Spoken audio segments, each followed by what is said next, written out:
So, good morning, Zahara. First of all, thank you for being in our show and giving your precious time. So, how are we fish today? Good morning, and I think it's a great day. Thank you so much for this opportunity. And it's always good after the morning huddle because the day is planned. We've prioritized what needs to be done for the day, and I think once you've done that, the first thing in the day, then the rest of the day is much smoother, and you're in control of your region. Yeah. Anything serious in the meeting? Nothing really serious per se. The morning meeting is more of a connect with the team, so that we plan our day. And if there is something which I need to move to the back burner, if there is something which I need to prioritize, something which is which needs topmost priority, we kind of discuss those kind of things with the team. And nothing really serious. It's usually a nice light connect, and brings us all together. It's that daily morning routine as a practice which helps, because everybody has that thing to look forward to every morning, that we are meeting in the morning, we are just going to discuss our day's agenda. And people also plan the previous day, so that you ended your previous day with the understanding that tomorrow this is what I have to take up, and that's what we discuss in the morning call. So it generally gives a very methodical or a structured approach to it, right? So we started this practice then, but we continued post pandemic, after returning back to office and all of that. We still feel if it just sets the day on a positive tone. So, now tell us about Right Knowledge Labs and how it has started the backstory candidate. Okay. So, Right Knowledge Labs is something that we founded about 10 years ago. And we started it with the thought that content as a service was not really being given the importance that it deserved. Right? Early in my career, even with large multinationals, when I worked, I saw that even large organizations, they don't have a very specialized focus to content. If they set out to create a website, a digital asset, a critical digital asset like a website, they catch hold of some internal subject matter expert, to put together the content. They get a fancy creative design agency. But when it comes to content, it was, relegated to some internal, in-house subject matter expert. Where I felt that the real strategic approach to content was, getting missed up, which is where I felt that there was a need to bridge that, gap. And there needs to be a content first approach to any asset that you create. If you have your strategy, your messaging, your positioning defined first, then your words, your storytelling, your visual communication, all of which, then falls into place in your digital asset. We felt that approach was missing. Now, of course, if I look at it now, 10 years later, content is considered king. Content has got the value that it deserves. Earlier on, it was very nascent. Now the market is very mature. People realize that, content is not really a commodity. It's very important to get your messaging right. Because at the end of the day, it's your story out there, how we communicate, your business model, and, because it defines your reputation, your, your what stakeholders think about you, your perception. So I think it's very important for the man. That whole proposition is much more appreciated and understood. So, a normal misconception in the market is that whenever we are taking content, even if for me, like when I was just starting, so on tweet beans, reeks, Instagram posts, and normally what I see, and sometimes I get frustrated also, they would see the ads which this agency puts, that we would put 5 posts, 10 reels a month, and this is our job, which is not in your case, of course. So I want to understand the entire content ecosystem, how it works, and how your company add value to it compared to the other thousands of agencies there. So where it comes to, very B2C kind of environments, there, of course, platforms like Instagram or creating reels. Depending on your target audience, you pick which platform and what kind of content you want to really engage with your audience. But there is your audience really on which platform, right? For our kind of business, working with, B2B clients and corporate multinational clients, content is essentially on important platforms like their corporate website. Of course, on social media, it's platforms like LinkedIn, which is very important today. Again, post-pandemic, we've seen people, we've seen that rush for clients who did not have a social media presence. Today, everybody wants to be on social media, and specifically on LinkedIn. They want to ensure that they are able to have those conversations with their stakeholders in and offline, as in, off corporate, platforms. On social media platforms, they want to engage consumers.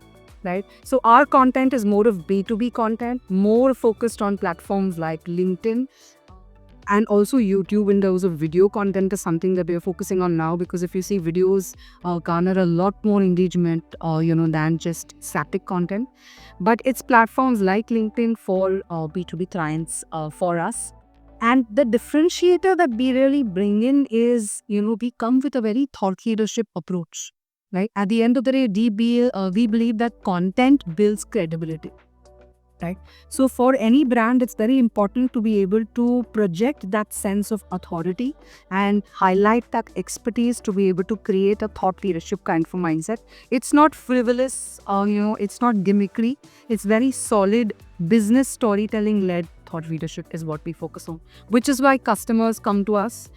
Customers typically who are looking at analyst communication, who are looking at stakeholder reputation, they will typically want to come to us for managing their social media, because the approach to such social media accounts is very different than what you see on other platforms like Instagram or Facebook, where you're talking about reels and things like that. So earlier it was like, no, you should have a website. So if I can reframe it, like only website will not help. The right messaging should be there. So tell me, like, if I'm a beginner and I want to have that kind of messaging in my website, I want to know 2-3 tips from you. What should be there on the first go, or maybe in a news section of a website?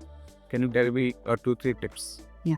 So today, definitely a website is not enough. You need to be having a 360-degree approach to the communication that you create. Your website will be the core of it, but you need to surround it with other assets like your social media platform. You may have a newsletter, a letter, you may have an emailer, you may run a separate blog, right? So those are the kind of things you need to be able to do to also divert traffic to that core asset that you've created in terms of website. Coming to the website itself, very important to first understand what is the challenge that you are trying to solve through that website. Typically, when customers come to us, they come with a business challenge, right? They tell us that this is the problem we are facing, or this is the brand perception we have. We are a consulting player, but we are not seen as premium as, some of the other large consulting firms, and we want to get there. We bring a lot of depth of engagement, but we are not, seen that way, right? So, for example, if that's a messaging, that you want to do, or that's a problem you want to solve, then your hero on your website really needs to address that upfront directly. Okay. Right? So, if you want to position yourself as a consultant, that expertise needs to be conveyed in your first hero man. Because as soon as somebody lands on your website, is that imagery conveying the consulting expertise? Are the words on that banner really conveying that you bring a consulting, advisory-led premium expertise to the table? So that is very important, because in today's world where we say that, consumers and audiences had ADHD time, the time spent is so precious and so little. In those few fleeting seconds, you need to be able to convey your message quickly. So very important to get to the right, core of it upfront. Tell me about your team. So we are a team of about 20-25 of us. We come from diverse backgrounds. We are analysts, journalists, some of us are storytellers, some of us are engineers, some of us come with a very, analyst data-driven kind of a background. And this mix is very important for the different kind of clients we engage with. So we have clients from the BFSI sector to the tech sector to the agri-tech sector, manufacturing sector, right? So across these, wide gamut of industries, of course, the approach that we bring in is regardless of any sector we work with, there is a certain depth we bring into the table. We are very rigorous in the kind of research that we will do. We have a very research bent of mind and a very research-oriented focus. So if it's a website also, we believe that it's a research tool or a research product at the end of the day. So not just a creative product. right? So to be able to do that, the kind of people we need to hire or we need to have in our team are people who come with research kind of a bent of mind. And this whole mix of analysts, engineers, journalists, storytellers, and of course creative designers and videographers and things like that is important to be able to service the kind of clients that we work with. And as a founder, what I know that team is a very crucial for any kind of business to success. So how you find out these team members? What are your selection process? Right. So, of course, as for a brand like us, it's important that we hire the right people because we work with large multinational clients. If I need to have team members who are able to service a Microsoft or a GE Aerospace, I need those kind of team members who bring those kind of capabilities to the table, right? And if you see the way we have been, in these last 10 years, the way we conducted ourselves on a self-funded model, we've ensured that, salaries have always gone out on time. We take care of our employees. We didn't lay off anybody during the pandemic. We ensured that as founders, there are calls that we can take to make teams comfortable, which you can't do in a large organization, right? So the day the lockdown was announced, we ensured that salaries were rolled out on that particular day because we knew everybody is going to go grocery shopping, to be able to stop up to survive through the lockdown. Right. So there are those small things that we do, but that's of course once you come on board. When we are looking at hiring people, of course, I believe that you hire character, you trade skill. Right? So it's very important that during the interview process or when we are evaluating you, we see the right attitude. Because as a small self-funded team working with large clients, there is a sense of rigor that we bring in. There is a sense of executional, speed that we bring in. Because customers have come to us and given us deadlines that I want this website live in 90 days. Rigorous website, large number of pages, more than 50, 75, 100 pages, rich content, and we've delivered it in 90 days. Right? So I need to be able to see that sense of urgency in that candidate. It can't be a very too lackadaisical kind of an approach. So if we see that hunger in the candidate, we see that attitude where you are up for something which is rigorous, then skill is something that we look at, training on the job. So I just want to bring in one famous thing which is going in social media related to your business. That is that whatever you give to the client always comes back and tell no, I want this chain, I want that chain. So how your team address these kind of challenges, and do you feel frustrated sometimes? So very, very true. And that is the way if you've touched the pulse of any agency, if you would talk about something like this, right? There are times when customers will keep on want to change. But I think beyond the point, over these years, having serviced so many clients, different types of people, across different industry sectors, there is a small space within which you need to play. There are times when you need to push back to the client and make them understand your perspective, because there is a rationale to it. And if you demonstrate that rationale with data and you give examples and you show them that this is why we did this, here's another example where you see this successful, and then the client is most likely to get convinced. Right? So if you show them examples and you show them data that, this is why we are coming from, or this is where we are coming from, this is why we are suggesting this, then mostly clients don't really, they go with what we suggest. And over a period of time, while initially these are hiccups with clients, where it's a new relationship, customers are, still in that process of, developing that trust, they will initially have those questions. Once they are convinced that this is a team which is at the end of the day acting in my interest, and this team at the end of the day wants the same outcome that I want, which is, success of whatever asset they are trying to create, then they usually leave us on an autonomous mode. Then they tell us, you tell me why I should be doing this. You do the gatekeeping. You decide that, is this the right thing to do or not. So once that trust is built, then it's not that much of a problem. Initially, yes, a lot of hiccups. But once it's once they know that they are here to help you and to ensure that the success of the project is in your interest, then it's usually not a problem. And one more question I will ask from our viewers' perspective: how normally a day look like in your life as a founder? So as a founder, it may look very nice and glamorous from the outside, but it's a lot of rigor. It's a lot of detailing. right? At the end of the day, because we are a small team and we are very passionate about what we do, I will still go down to looking at the tiniest piece of content and seeing if there is that one word which can be bettered, and that one word can change, the whole meaning of what we are trying to convey, right? So that's the kind of passion we bring in. With when you have an attitude like that, the day is typically crazy, because while the morning looks very nice at Plank, we had the morning huddle, everything was smooth, and now you will see that the team was pretty much on their own and they go about their tasks. I'm very hands-on person, so I get into anything and everything. And as a founder, that's the kind of attitude you need to be able to bring in, right? So one moment you're discussing strategy, the other moment you're actually getting down and editing and writing stuff yourself. So it's kind of crazy. It's a crazy day, but that's how I love it. So now everywhere around the world there is a buzz is AI and AI agents. AI agent is the theme of 2025. So how you are looking AI disrupting your space, and I want to know your perspective on this. Right. So initially, when AI tools like ChatGPT just came about, I have done an article called ChatGPT to differentiate the thinkers from the writers. And I still believe that I'm seeing whatever we had thought of at that point of time, in that peace of mind.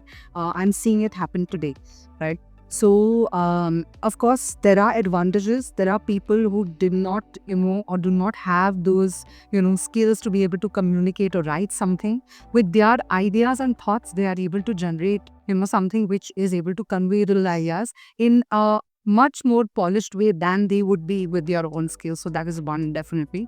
But in our kind of business, when I see social media posts today and I scroll LinkedIn, and so many examples, right? When the Chandrayaan landing happened, when we had the Champions Trophy, India won the Champions Trophy, you saw so many posts congratulating the team, all sounding the same. Yeah. Right? So it's a sea of sameness out there. Where is your differentiated voice?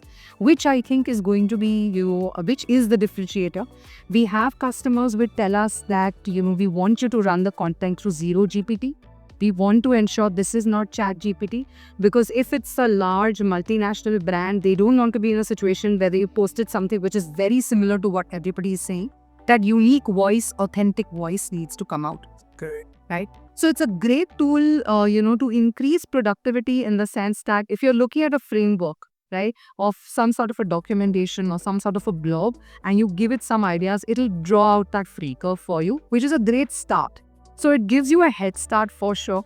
But from there on, it has to be your unique thought process, your unique point of view that needs to come out, right? Otherwise, it all just looks like very generic academic content, which nobody is going to engage with at the end of the day, right? So I see it as a great tool, as a great assistant. But the real thinking, the real ideation is something that, will not use the human touch. Which AI tool you use personally? So I do use ChatGPT, and I have tried a couple, and I have tried Claude as well. But I feel that till a certain time where it gives me a good framework, it's great. Beyond that point, it's just us giving away thoughts and pointers. Okay. Tell me 2-3 hard lessons which you have learned over past various years. Right. So there are some lessons I think we learned the hard way. And one of them would be that, every opportunity is not worth gunning for, right? There are some opportunities that you should say no to. If you don't do that, then they just consume you in a way that, takes your focus away from other things, and they're just not worth it, right? So to be able to make that decision that, no, this opportunity is something is better to let it go than to put your everything into it. So I think that's one hard lesson for sure. Second is, I would say delegate, right? As founders, initially, because we are passionate, we tend to get into anything and everything. I would want to take a look at every piece of content that goes out. I would be want to be part of every strategic note or approach note that we send to a customer. But at the end of the day, I realized that if I don't empower the team under me to be able to do that, then we will never be able to grow and scale. So very important to understand that this is best delegated.